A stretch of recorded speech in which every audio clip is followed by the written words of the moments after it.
Здравствуйте! В эфире информационный выпуск Амши-Ушара. Сегодня в программе.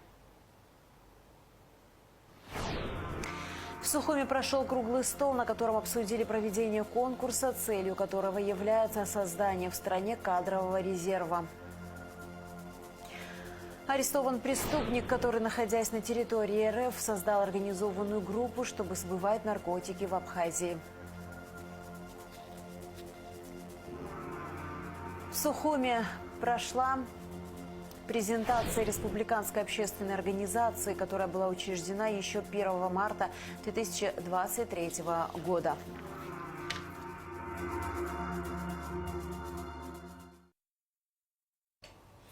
Команда Абхазии – ядро экосистемы формирования и развития кадрового потенциала страны. На такую тему в Сухуми прошел круглый стол. Конкурс «Команда Абхазии» реализуется по инициативе Бадры Гунба с целью выявления и поддержки перспективных руководителей, обладающих высоким уровнем компетенции, управленческих качеств и создания в стране кадрового резерва. В работе круглого стола приняли участие избранный президент Бадра Гунба, ректор Агуалия Кугварамия, президент Академии наук Абхазии Зураб Джапуа.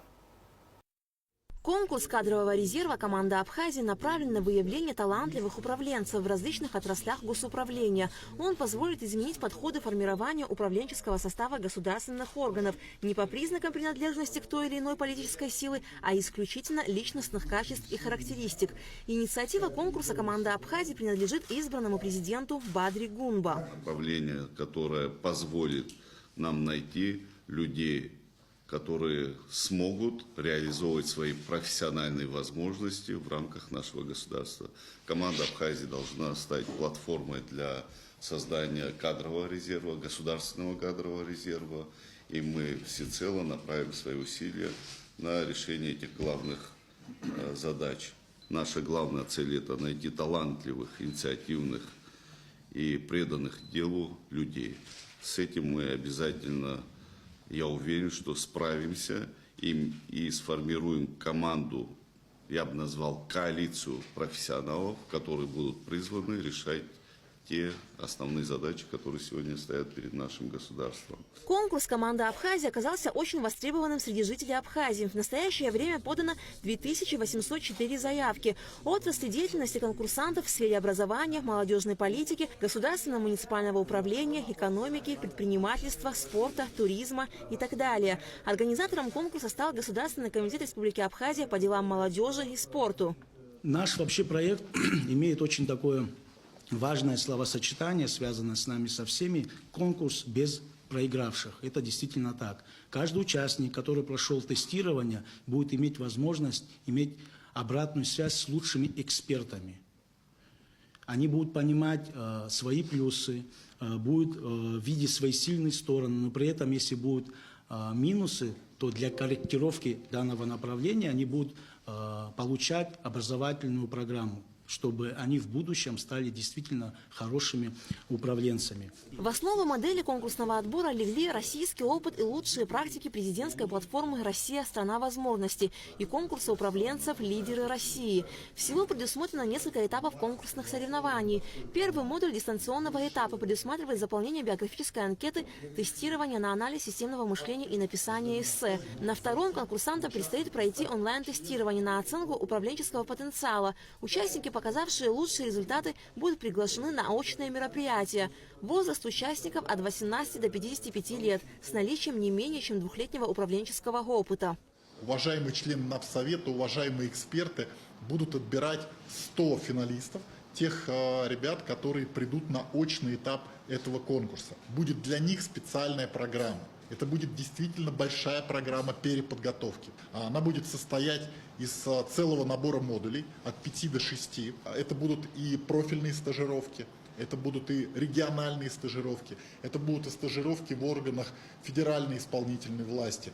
Но самое важное, что будет по результатам всей этой деятельности, каждый из этих участников получит себе наставника. Наставника как с абхазской стороны и наставника со стороны Российской Федерации. И это будет очень важный момент по поводу того, что каждый наставник будет помогать расти управленцам абхазским. помогать им становиться лучше и работать качественнее и как можно более продуктивнее. В наблюдательный совет конкурса вошли ведущие эксперты из разных отраслей – науки, культуры, образования, экономики.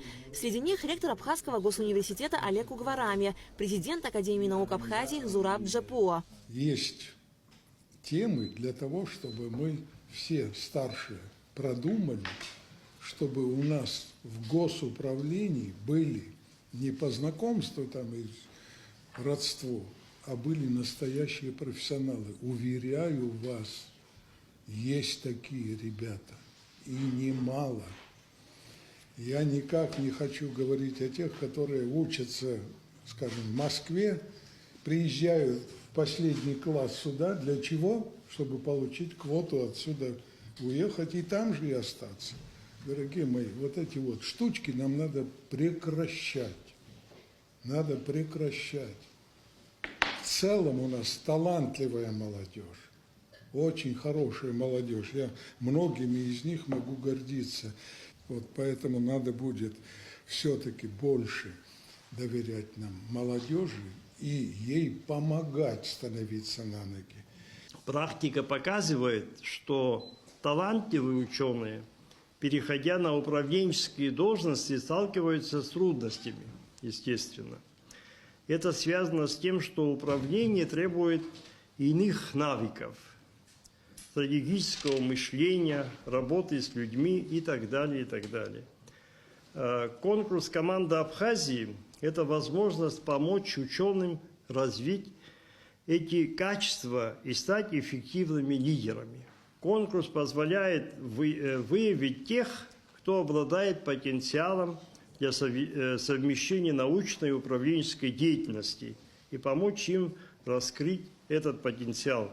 Из 100 финалистов конкурса команда Абхазии выявит только 20 победителей, которые пройдут образовательную программу на базе мастерской управления СЭНЖ Иран Хикс. Бадра Гумба особо подчеркнул о необходимости дальнейшей поддержки не только финалистов, но и активных и талантливых участников конкурса. Мы наверняка создадим программу президентских грантов, чтобы они были сопричастны к тому, что происходит в нашей стране. Мы должны держать этих людей близко к себе, чтобы они чувствовали свою сопричастность и при этом они росли профессионально. В этом смысле я призываю коллеги именно по направлениям поддержать, придать акцент нашей деятельности не только на победителях конкурса, а на тех, кто активно принял участие, чтобы они смогли себя реализовать. Я надеюсь, что помимо программы президентских грантов мы сформулируем политику в области молодежной политики, и которую мы обязательно должны начать реализовывать. Это серьезная программа, которая будет подкреплена и финансово. Прием заявок на участие в конкурсе кадрового резерва команды Абхазии продлится до 21 марта. Алька Трапшра Мукамке, Абхазское телевидение.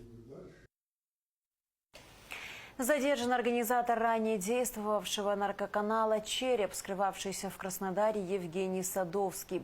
Преступник, находясь на территории Российской Федерации, создал организованную группу, чтобы сбывать наркотики в Абхазии. Все подробности в материале пресс-службы МВД. Задержан организатор ранее действующего наркоканала «Череп», скрывающийся в городе Краснодар.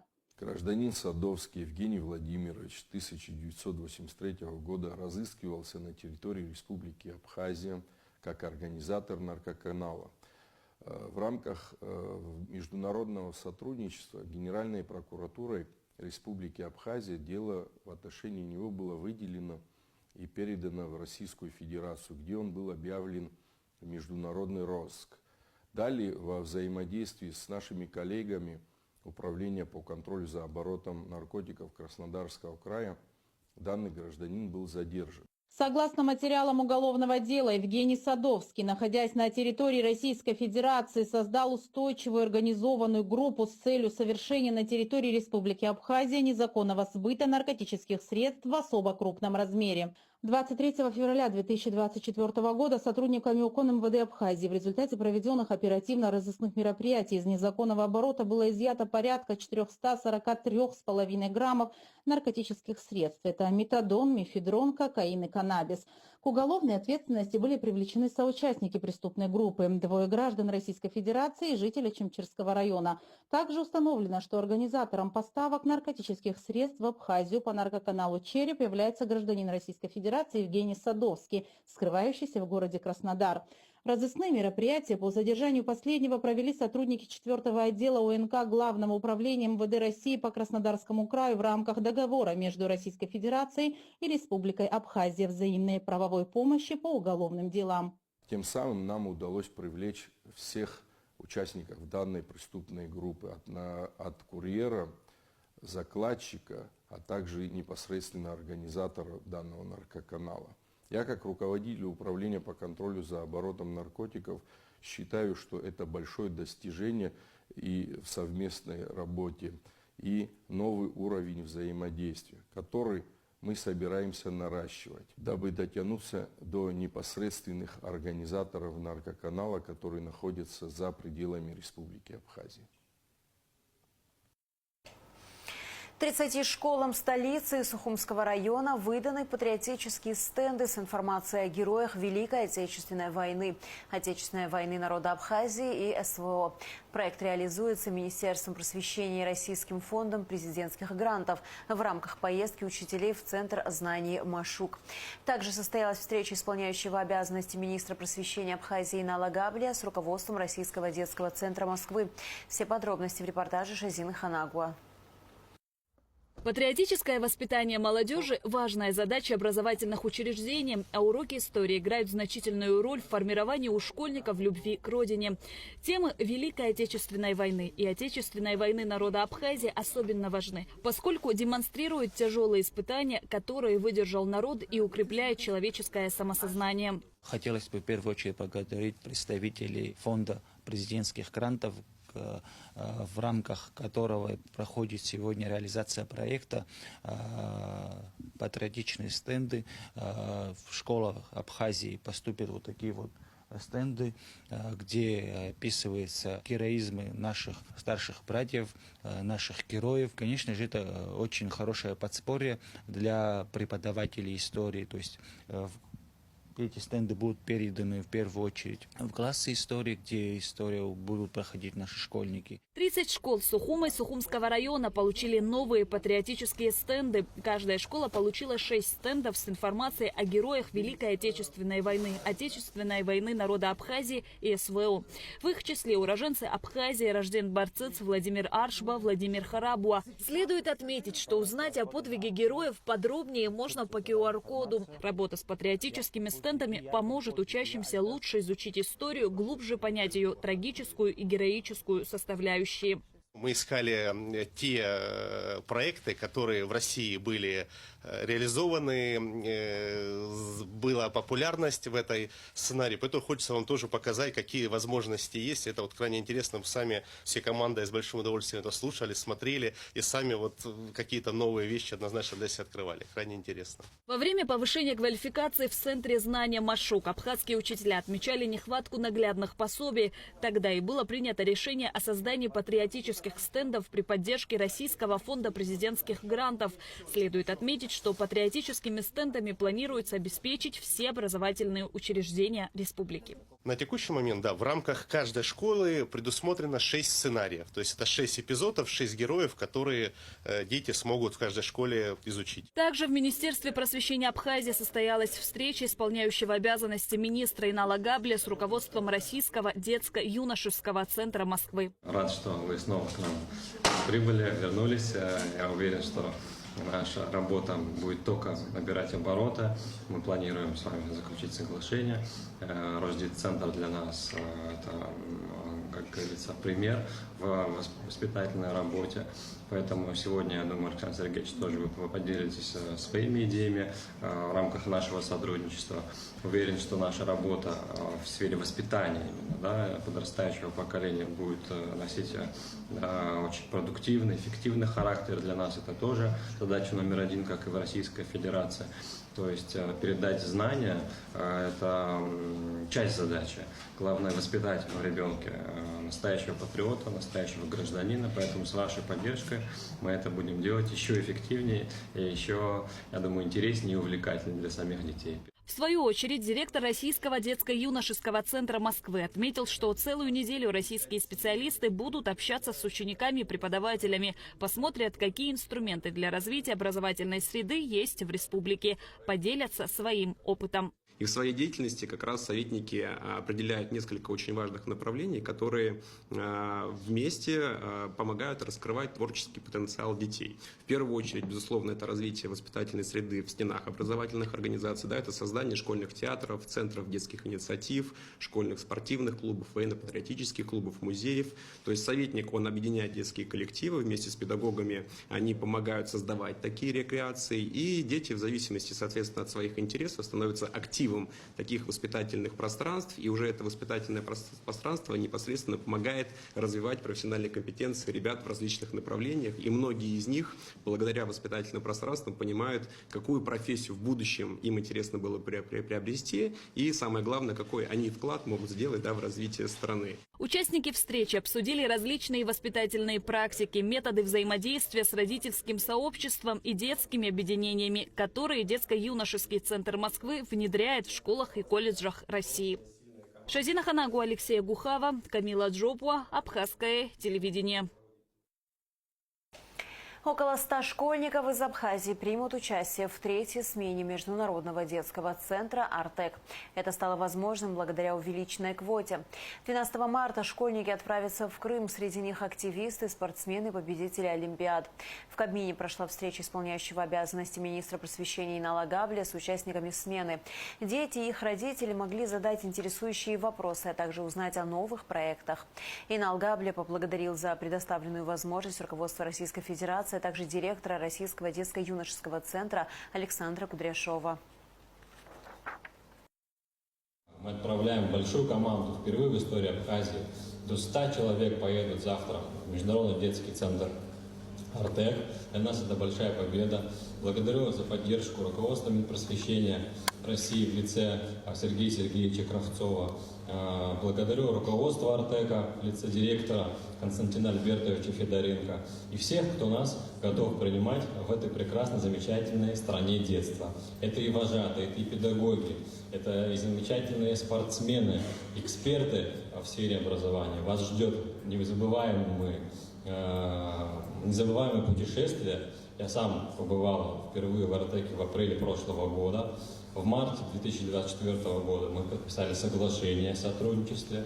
И в рамках этой работы, как уже выше отметили, мы увеличили квоту в 3 раза. Не только в «Артек», и во все всероссийские детские центры. Это и «Орленок», и «Смена», и «Артек», конечно же.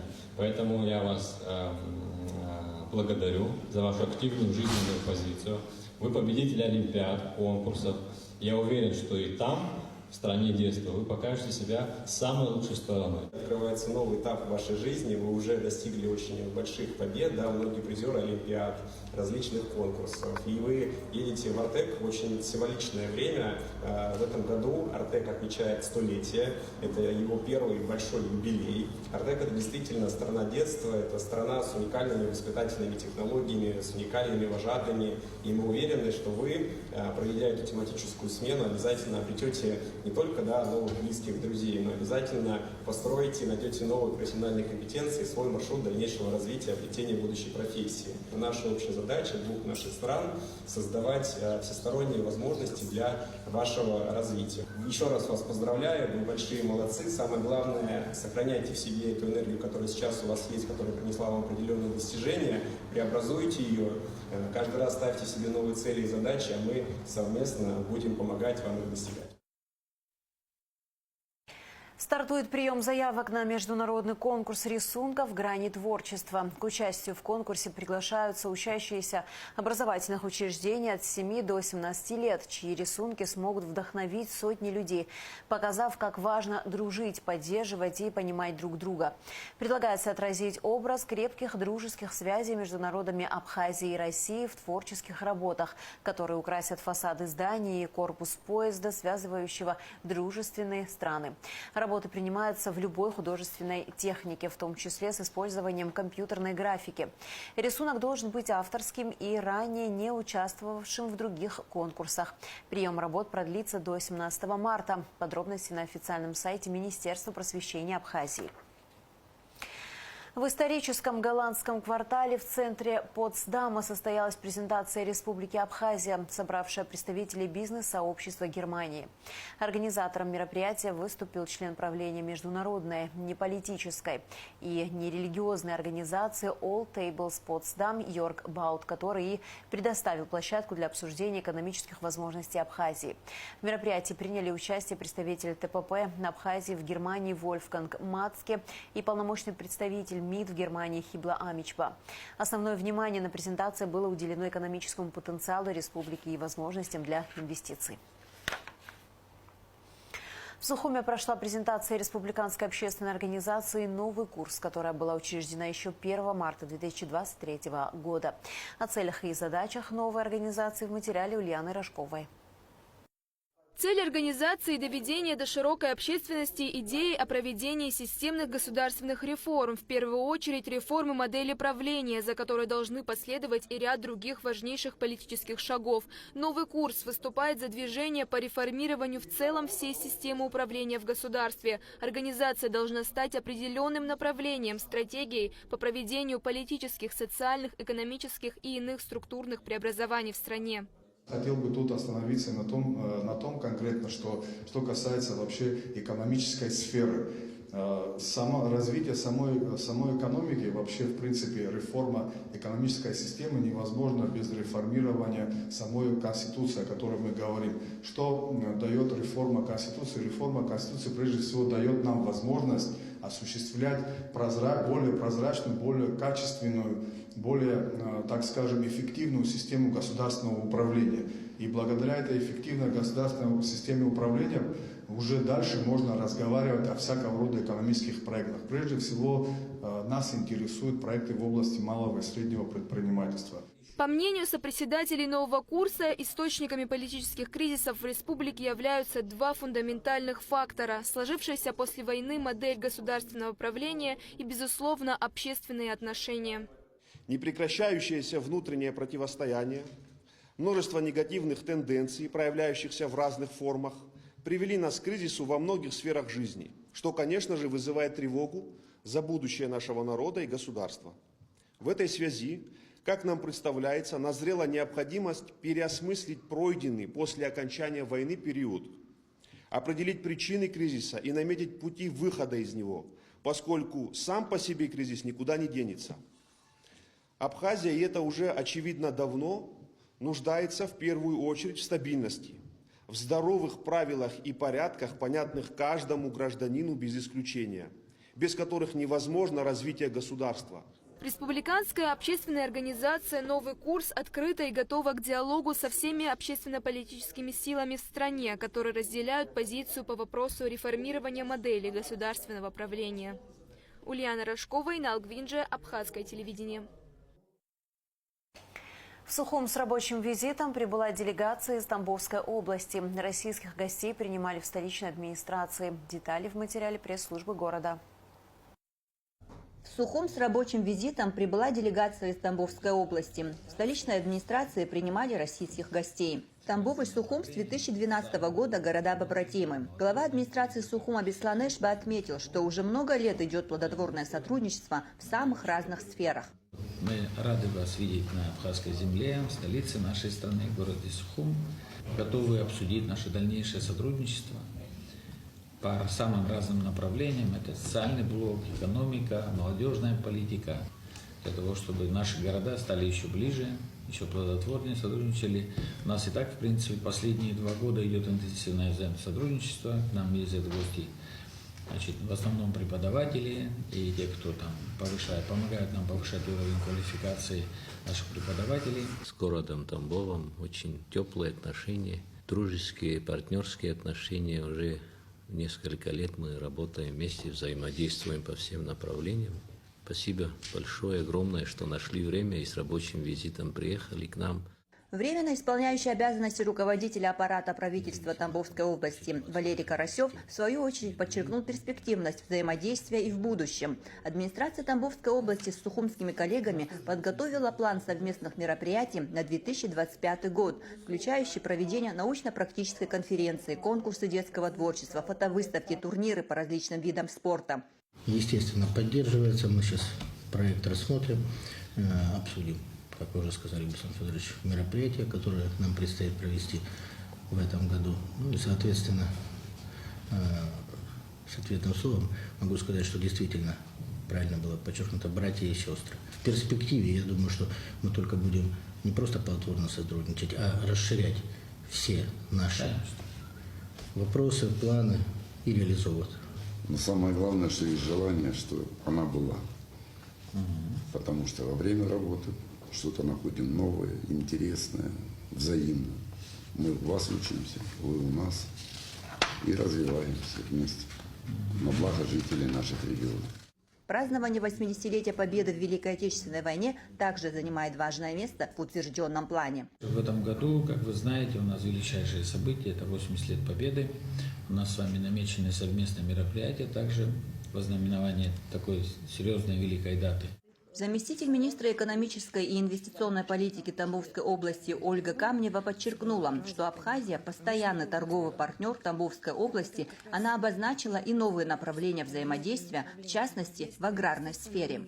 Прежде всего, продукция агропромышленного комплекса Тамбовской области. Но это, собственно, у нас поставляется в Республику Абхазия мясо, мясные продукты, сахар, изделия из сахара, изделия из муки, из злаков, продукты переработки, кондитерская продукция. Было бы очень полезно видеть ваши предприятия на Покровской ярмарке в городе Тамбове. Но в сфере образования есть уже сложившаяся традиция по обмену опытом между педагогами. И в прошлом году делегация города Тамбова, школьных учителей города была у вас. Вот, передает вам привет, помнит эту встречу, она была очень плодотворная. Заместитель главы Леон Кварча отметил, что расширение торгового сотрудничества позволит расширить ряд позиций продукции субтропического хозяйства на прилавках Тамбова. Кроме того, есть обширное поле работы в туристической сфере. У нас есть уже наработки с нашими представителями туристического бизнеса по тем туристическим продуктам, которые могли бы быть интересны для жителей Тамбова и Тамбовской области. У нас есть ряд позиций товарной номенклатуры, которые по объективным причинам у вас произрастать и перерабатываться не может. Имеется в виду продукция субтропического хозяйства. На встрече отмечалось, что Тамбовская область уже много лет тесно сотрудничает с Сухумом в сфере образования и культуры. Руководители управления образования и культуры столичной администрации выразили благодарность российской стороне. Такой же плотный план работы обозначен и на 2025 год. Амра Миджиб, Алексей Гухава, пресс-служба администрации города Сухум.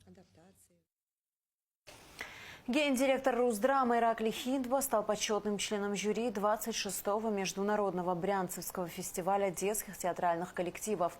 Об этом сообщает «Спутник Абхазия». Это один из крупнейших детских театральных фестивалей в России, названный по имени советского актера, режиссера и педагога Александра Брянцева. Он проводится с 2000 года, и за это время в нем приняли участие тысячи маленьких артистов, которые позже нашли себя в профессии.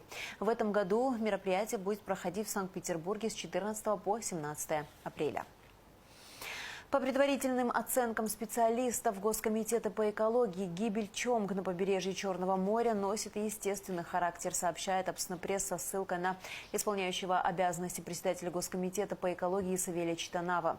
Образцы умерших птиц отправлены для лабораторного исследования в экологическую службу города Кропоткина Краснодарского края. Причина гибели птиц будет установлена после получения результатов. И в завершении выпуска о погоде. По сообщению Гидрометцентра, в среду 12 марта в Абхазии ожидается переменная облачность без осадков, туман. Температура воздуха ночью 5-10, днем 15-20 градусов. Температура морской воды 9 градусов.